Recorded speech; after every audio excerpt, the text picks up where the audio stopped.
bûb-hosh uruk Mordor-ob. And yes, I did mess that up in the editing of the first video, but that's okay. In this lesson, Lesson 2, we will be going over the sounds and pronunciation of Black speech. For those of you here just to passively learn a little bit about the language and its history, just sit back and relax. However, for those of you who wish to learn more in depth and be able to speak, read, and write it, I would highly recommend taking notes from this lesson and on. And as mentioned in the previous lesson, there will be a little bit of homework in the description. Nazgûl Sauron-ob bûb-hosh Nazg. That was, the ring-wraiths of Sauron must find the One Ring. We begin Lesson 2 by defining first the consonants of Black speech. They are as follows: SH, D, R, B, TH, K, M, P, T, L, K, G, H, Z, N, H, and S. Now the pronunciations are relatively similar to English. For example, the following are pronounced exactly the same as they would be in English, and that is B, D, F, G, H, K, M, N, P, Q, U, S, T, TH, GH, and Z. Now the Black speech equivalents of P, T, and D must be pronounced much harder than they are in English. So instead of P as in opus, we'd want P as in Peter. Instead of T as in better, we want T as in time. And for D, we want dagger, not adamant. So the rule of thumb for the consonants on screen is to pronounce them as if they were in English. Just be really brutal with your pronunciation.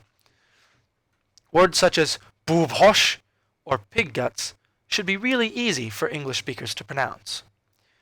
The other two consonants, R and L, have special pronunciations. Both should be pronounced in the back of the throat and should be genuinely disgusting. Tolkien made a note of this as Sauron specifically chose those sounds for his language, as the elves detested them. The R should be pronounced like the French er and not the Spanish or Italian ere. This is a very common mistake and is often overlooked. It should be krimpatul, not krimpatul. There's a slight exception to this, as it is pronounced Mordor. However, that is the only exception. The L, like the R, should be the back of the throat. This one is very hard to pronounce, so if you can't, it's okay. Just pronounce it like an English L. I can hardly do it myself. An example is it should be Nazgûl. With the consonants done, we can now move to vowels and diphthongs. They are only 4 in Black speech, and those are A, I, O, and U. And according to Tolkien, O is rare. They should be pronounced in like the way they are in Spanish. A, E, O, and U. However, the short U should be pronounced as in put. The long U or U should be just like that, U. The difference between a short A and a long A, however, is only the length of the vowel, not the pronunciation. There is only one diphthong, I, that occurs in Tolkien's Black speech, but the fellows over at Land of Shadows, in their words they have created, have added an oi, O-I.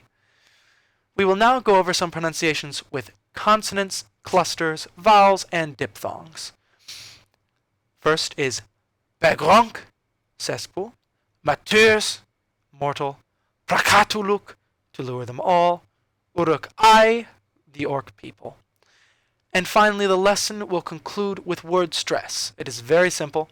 If the word is more than one syllable, the stress should be on the first syllable, unless there is a suffix modifier.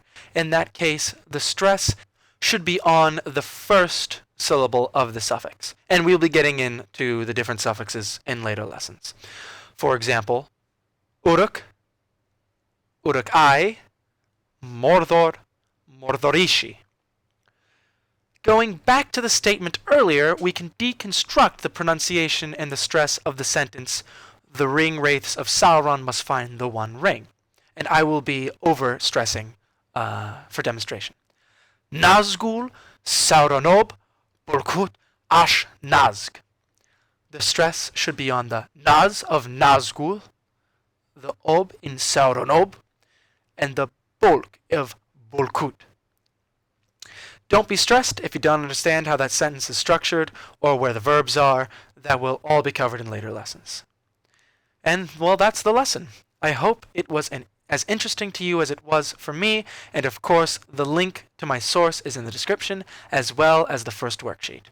Remember, you cannot learn a new language without practice. So, until next time, and I hope to see you again.